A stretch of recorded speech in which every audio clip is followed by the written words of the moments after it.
Sa kasalukuyan, sorry. Pero hindi natin tinitingnan kung ano ang dulo nito. Basta ang mahalaga, masaya ako ngayon. Pansamantala. Okay, hindi siya pansamantala. So, itong desisyon na ito ay nangangailangan ng matibay at personal na desisyon para makapasok sa makipot na dako. Nangangahulugan ito ng number 1, pagpapasakop or obedience kay Jesus at buong buhay na pagsunod bagaman may kahirapan. Of course, may galak din naman, pero may kahirapan din at hindi popular itong daan na ito. Ang daan na ito, ang gate na ito, itong simula or starting point papunta sa buhay na kalooban ng Diyos. Okay? So yung decision mo, yun yung pagpasok sa gate. Yung paglakad mo, yun na yung nandun ka sa makipot na daan. Yung pagpasok mo sa makipot na daan, makipot na pintuan, is your starting point. Yung paglakad mo doon, yun na yung dadalhin ka sa buhay na walang hanggan. Bakit siya makipot? Dahil ayon sa Matthew 16:24, no? Dahil kailangan mo 3 bagay: i-deny ang iyong sarili, harapin pagsubok or carry your cross. Carry your cross at sumunod sa akin, sabi ng ating Panginoon. Maabutan din natin yan sa Matthew chapter 16. So, makipot siya dahil ito yung requirement. Deny yourself. Bakit deny yourself? Yung malawak na daan, puro sa sarili, tama? Dito, tatalikuran mo yung sarili na yun. Ano yung sarili na tinatalikuran dito? Yung mga hilig nito na walang kaugnayan sa Panginoon. Of course, kailangan din naman natin yung sarili, di ba? Kung hindi, mawawala ka sa yung sarili. Gusto mo ba yun? Hindi yun ang ibig sabihin. Yung makasariling mga bagay na nagbibigay lamang ng pansamantalang kasiyahan. So, i-deny mo. Actually kasi, yung nagbibigay ng pansamantalang kasiyahan na yun yung nagbibigay din ng saya o tinatawag natin na pleasure dito sa katawan. Pero, kaya mo bang i-deny yun? Alam niyo po ba yung halimbawa na lang sa mga bisyo, di ba? Kasi nasubukan ko rin yan. Parang hanapin na maganda siya eh. Pag nakasanayan mo na yun, naitanim na sa isipan mo, sa ano kasi tawag yung synapses ba yung tawag ba? Sa isipan mo, no? Pag yun ay nadugtong na i-bridge na, ibig sabihin, dadaan na palagi dyan, hanapin mo na yun. Parang magiging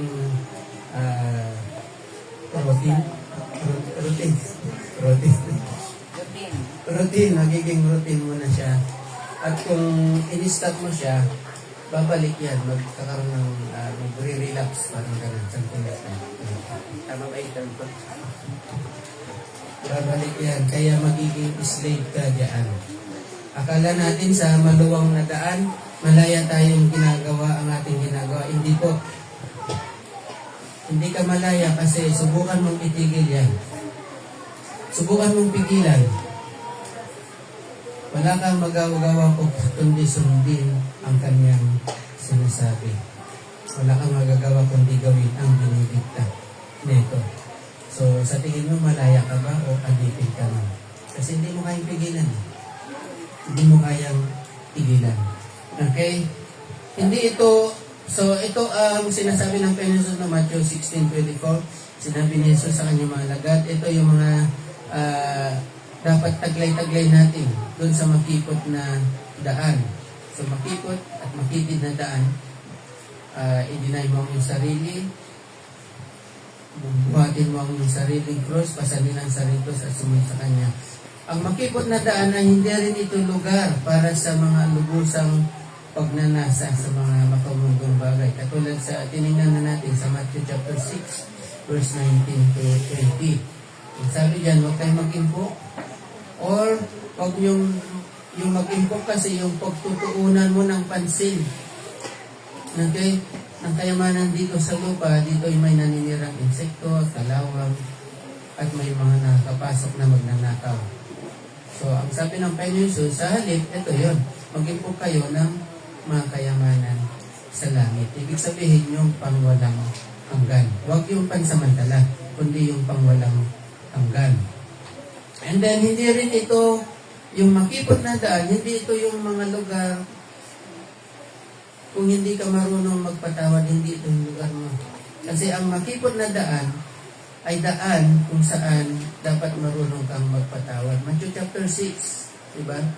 14 and 15. Sapagkat kung pinapatawad niyo ang mga nagkakasala sa inyo, patatawarin din kayo ng inyong Ama na nasa langit. Ngunit kung hindi ninyo pinapatawad ang inyong kapwa, hindi rin patatawarin ng inyong Ama ang inyong mga kasalanan. So hindi siya, dapat ito yung daan na kung saan marunong kang magparaya, marunong kang magpatawad, hindi ka nagtatanim ng sama ng loob.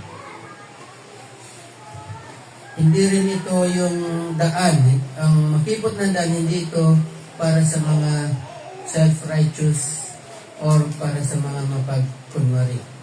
Ano ibig sabihin ng self-righteous? Yung mas matuwid naman ako kayo. Kay Maricon, yung mga ganun ba? Mas matuwid ako sa kanya. Paano masabi? Nakabase ka sa iyong sarili na righteousness. Ano naman yung mapagkunwari? Yung nagpukunwari ka lamang sa iyong mga ginagawa. Nagsisimba ako, para kunwari, makita lang ni pastor. Hindi ito yun. Hindi ito yung lugar na ito. Matthew 6:1. Pag-ingatan ninyong hindi pakitang tao at ang pagtupad sa inyong mga tungkulin sa Diyos. Hindi pakitang tao. Kapag ganyan ang ginawa ninyo, wala kayong matatamong gantimpala buhat sa inyong Ama na nasa langit. Ayan. Diba? Ang lahat ng ito, na-discuss na natin from chapter 5, chapter 6. Kaya nga, atong portion na ito ng chapter 7 ay conclusion ng mga sermon niya from chapter 5. So, yung panawagan ng Panginoong Yesus na pumasok kayo, ito ay isang open invitation. Di ba napakasaya pagka bago yan, sabihin mo, tara, punta tayo, birthday ni Panginoon. Di ba mo, hindi. Usually maririnig mo, hindi mo na imbitado. Di ba? Ay, punta tayo rin sa hindi naman yung imbitahan. Pero pag nakatanggap ka ng invitation, di ba? Pagbukas mo, wow, ikaw palang bluebeam. Pag yung binigyan ka ng invitation, di ba masaya ka na? Malaking bagay kasi yan yung may invitation. Ang Panginoong Yesus, ngayon, binibigyan tayo ng invitation. Sabi niya, pumasok ka. Abutin din natin yung Matthew, I think verse 11 yung, come to me, all of you who are heavy laden. Ang kapin mo, sabi niya, for my yoke is easy and my burden is light. Hindi naman siya talaga mabigat. Hindi naman siya talaga mahirap. Okay. It is easy and it is light. Bakit? Kasi nandun ang Panginoong Yesus. So, ang call na ito, ang sabi ng Panginoong Yesus, pumasok kayo, ito ay isang utos. Okay? Or ito, sa English, ito ay isang command. Na-mention pa na kanina, hindi ito suggestion. Sometimes makita natin yung mga batas sa daan, di ba? May nagsabi niya, suggestion lang naman yun eh. Yung bawal tumawid dito, pero ang daming tumatawid. Bakit? Kasi suggestion lang naman yun. Susundin mo hindi, okay lang. Bawal magtapon ng basura dito. Nilinis na, kinabukasan, tampak na naman yung basura. Bakit? Suggestion lang yung bawal magtapon ng basura. Pero ito, ang Panginoong Yesus, hindi ito suggestion. Ito ay command. Sabi niya, enter through the narrow gate. Pumasok kayo, hindi lang ito isang invitation, kundi ito isang command ng ating Panginoong Yesus. At hindi lang ito isang command, ito naman ay yung invitation na ito nangangailangan ng personal na desisyon. Usually, kuminsan dito kami natuwa ni sister. Kasi, ay, tara, invitan tayo siya. Sabi ko, ikaw na lang. Sige, pag di ako sumama, di ako pupunta.